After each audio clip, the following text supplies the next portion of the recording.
question everyone is very concerned with: will I be able to live off of 1,000 euros a month? Oh, this is a good one. Do you have any regrets? Is there a way I can make more money on the side? This is a Q&A video. My name is Kalia. I taught English with the Meddeas program in Barcelona, Spain from 2019 to 2020, and I'm hoping that you can learn something out of this Q&A video. So let's get into it. What happens in this mandatory meeting? There is a mandatory meeting a week before you start teaching. Now, they collect some of your paperwork. They are just trying to get you acclimated by giving you a presentation on what you can expect culturally from Spain. Okay, now, one thing I do want to say is that Meddeas does not help you find a place when you choose to live independently. So this meeting is your opportunity to connect with as many people as possible.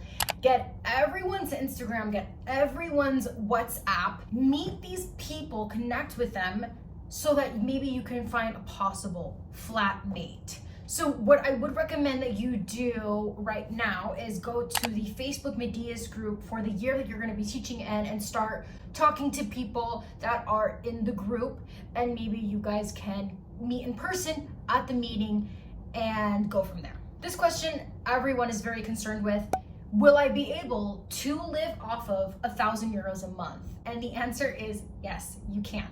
Spain is very affordable. 3 years ago when I was living there, I made 937 euros a month. My rent was 400 euros. Groceries were 200. So I was still left with 300 euros to do whatever I wanted with. So you're gonna be fine. I know 1,000 euros doesn't seem like a lot, but you will be fine. The next question is, what was your living situation like? So I chose to live independently. I will say that I had friends who lived with families and they regretted it. I definitely recommend living independently, especially if you're in your early 20s and you want to go out and party and have the nightlife and get home at whatever time you want to get home. I recommend that you get a private room in a shared apartment because that's gonna be your cheapest option versus getting your own entire apartment. If you have the money, girl, do it, but that does get expensive, especially in the bigger cities. So where should you live? This brings us to the sponsor of this video, which is my travel guides.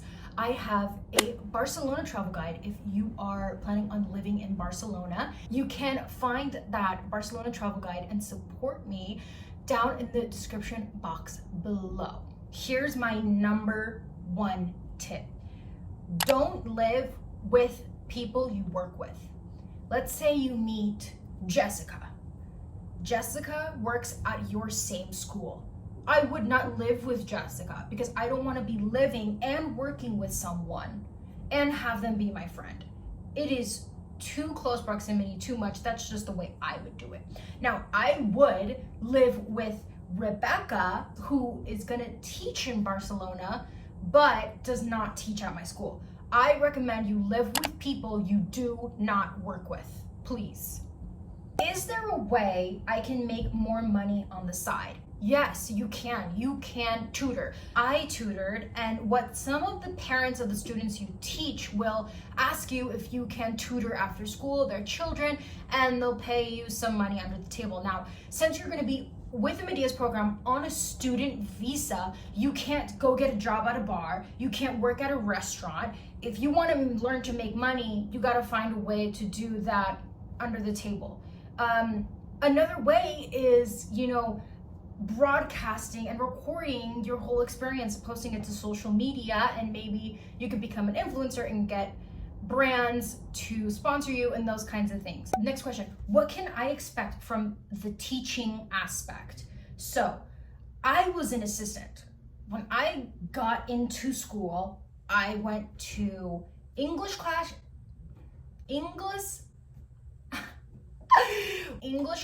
and science class because those were the classes that were taught in English. I would get into the classroom, I would stand in the back of the classroom, and I would listen to the main teacher discuss what the plan was for today. She might pull me aside and say, okay, I need you to help Jose because Jose is not doing that well. He just needs a little bit of help. So I'll help some students that need it. And sometimes she would ask me to take groups of students to another classroom and work on a project, those kinds of things. So I was truly an assistant. I had a great school. I had amazing teachers that were incredibly nice to me. I taught at Hamelin-Lay International, which is in Montgat. It's right by the beach, an hour away from Barcelona.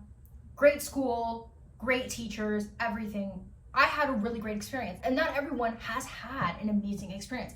I know some people that left early, that got fired. I did have 2 friends who got paid maybe a couple €100 more than me, and they were actually teaching full-on classes. They were literal teachers. They had to come up with lesson plans and all of these different things. I did not have to come up with one lesson plan. I basically showed up, listened to the main teacher, and helped a couple students. It was an extremely easy job. I loved my students. My students were 12 years old, and I think that's a perfect age, because I think when they're so young, infantil, very young, less than 5 years old, you're dealing with babies. And once you get to high school, those kids are really, really mean. So I recommend teaching in the middle, to middle schoolers that are like 12 years old, 11, 13. Those kids are super sweet.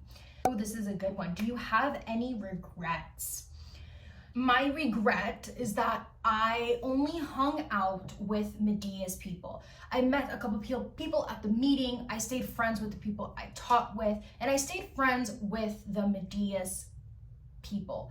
And everyone spoke English. I didn't really immerse myself into the culture. I didn't immerse myself with Spanish people. I kind of just stayed with English-speaking people. And I do regret this because I really wanted to learn Spanish, and I think if I had immersed myself with you Spanish-speaking people, that my experience would have been a lot different. I probably would have learned the language. So this is why it's very important to ask yourself, what are you looking for through this experience? What are you looking to gain from this experience? Because if you don't know your goal, you're just kind of aimlessly living.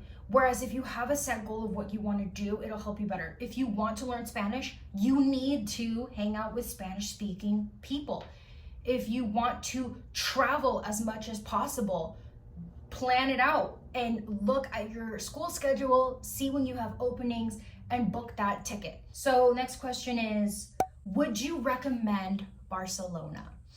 I love Barcelona. I enjoyed my time there. A piece of my heart is there, but I will say there are a lot of tourists, and that could be a good or bad thing. A lot of people speak English. There's people from all over the world in Barcelona, so you're gonna meet so many different people. But if you are looking for more of a Spanish experience, I would recommend maybe going to Madrid or Sevilla for the bigger cities, or anywhere else in Spain outside of Catalonia, because Barcelona is in Catalonia. You're not going to get an authentic Spanish experience in Barcelona, I will say. I don't believe, and from my experience. So Barcelona is just a young, fun city. Like, there's always something to do. There's always parties. I think it's a great start. I think if you're in your young 20s and you want that fun, crazy lifestyle and the beach and hiking in Montserrat and partying, nightlife on a Tuesday, Wednesday night, Barcelona is your place. I am happy that I did end up being placed in Barcelona. I had no preference, and they placed me in Barcelona, and I am more than happy with that decision. Also, about placements, I had another friend that I met in Barcelona. She did her first year in Barcelona. She told Meddeas that she wanted to do her second year in Barcelona because she had established an apartment, she had a boyfriend in Barcelona, her life was in Barcelona, and they placed her in Madrid. So she decided to leave the program and go with another program, which I'll put right here. So sometimes Meddeas doesn't give you everything that you want. And there's so many other programs that you can teach English in Spain with. So that's also an option as well. Next question, why didn't you do a second year? I didn't do a second year because of COVID. COVID hit in March 2020. I was in the midst of teaching. And I also didn't do a second year because I truthfully hated going to school every day. I'm gonna be honest. When I got into this program, Meddeas said, oh, you're gonna work 24 hours a week. That's kind of how they sell you on the program, is, oh, you're only gonna work 24 hours a week. And I was down for it, because in my hometown I was working 40 hours a week. So I thought, I get to move to Spain, I'll teach 24 hours a week, cute moment. But that's not true, because in Spain they take such long breaks. 4 days out of the week I was working 9 to 5s with a 3-hour break on Mondays. I was an hour away from Barcelona. So I'm here in Montgat, I was an hour away from Barcelona.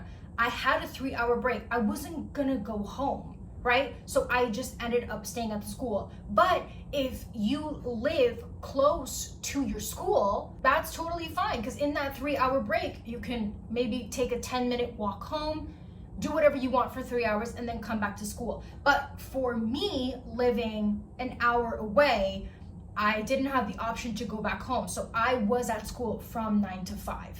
And I really did not enjoy that. I loved my students to death. They were the cutest thing on earth. But for me, I wasn't passionate about teaching.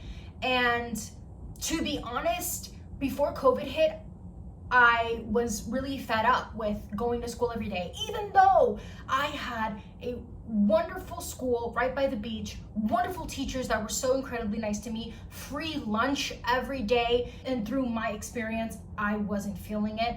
Where should I live? Should I live near the school? Should I live in the city center? For Barcelona, if you are placed in Barcelona and you want to party often, then you need to live in the city center.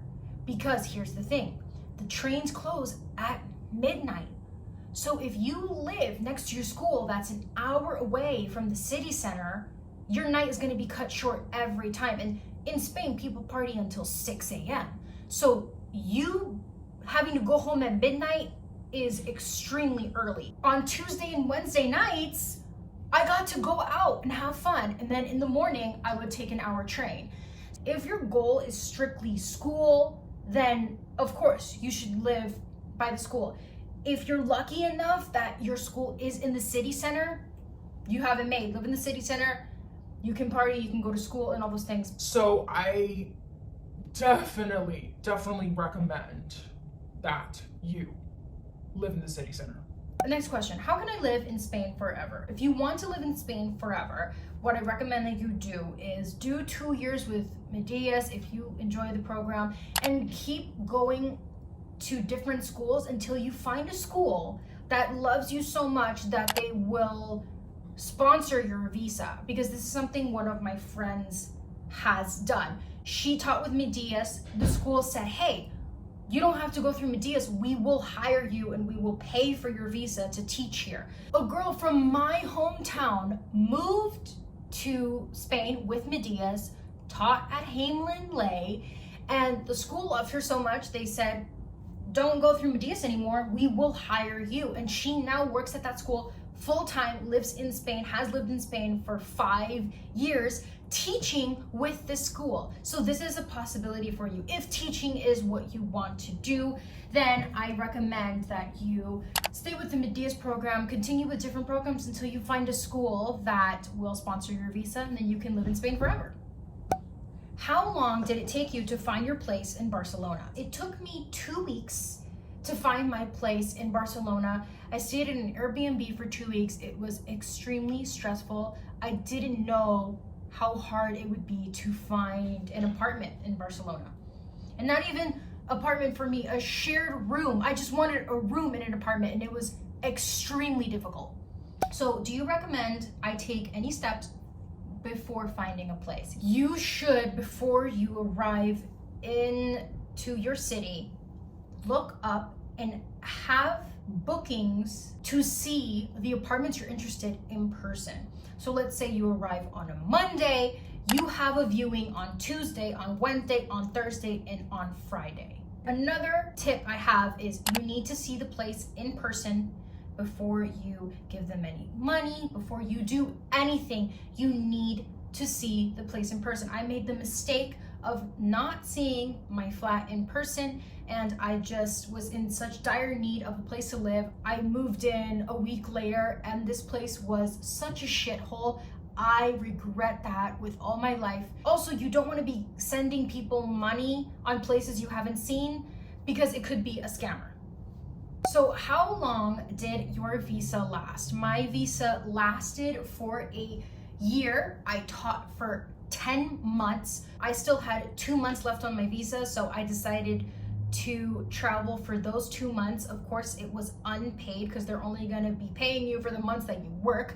So for those 2 months I had left on my visa, I decided to just travel Europe, and it was an amazing decision. So I recommend that you save up all your money and maybe put aside $100 from what you get paid monthly to go towards your end of teaching big trip in Europe, wherever you decide to go. What should I know culturally before starting? So be respectful to everyone. Don't challenge your superiors because they can and they will fire you if they don't see that you're fit. Things that we don't think about. At one point in my school, I was on break. I decided to sit in the hallway where a couple people passed, and I was on the phone with my mom. And that was considered very rude. Like, my main teacher came up to me and told me, like, hey, like, you need to get off the phone right now. Like, they don't like that at all. I used to eat lunch alone, and I loved eating lunch alone, and I could tell that they thought that was weird and they didn't like that. They're just all about being sociable. So talk to as many people, don't be on your phone as much. Be in conversations, involve yourself. Don't be too shy, don't be too quiet. I was extremely shy, I was extremely quiet. So maybe being more outgoing, extroverted, and sociable is gonna really help you in navigating.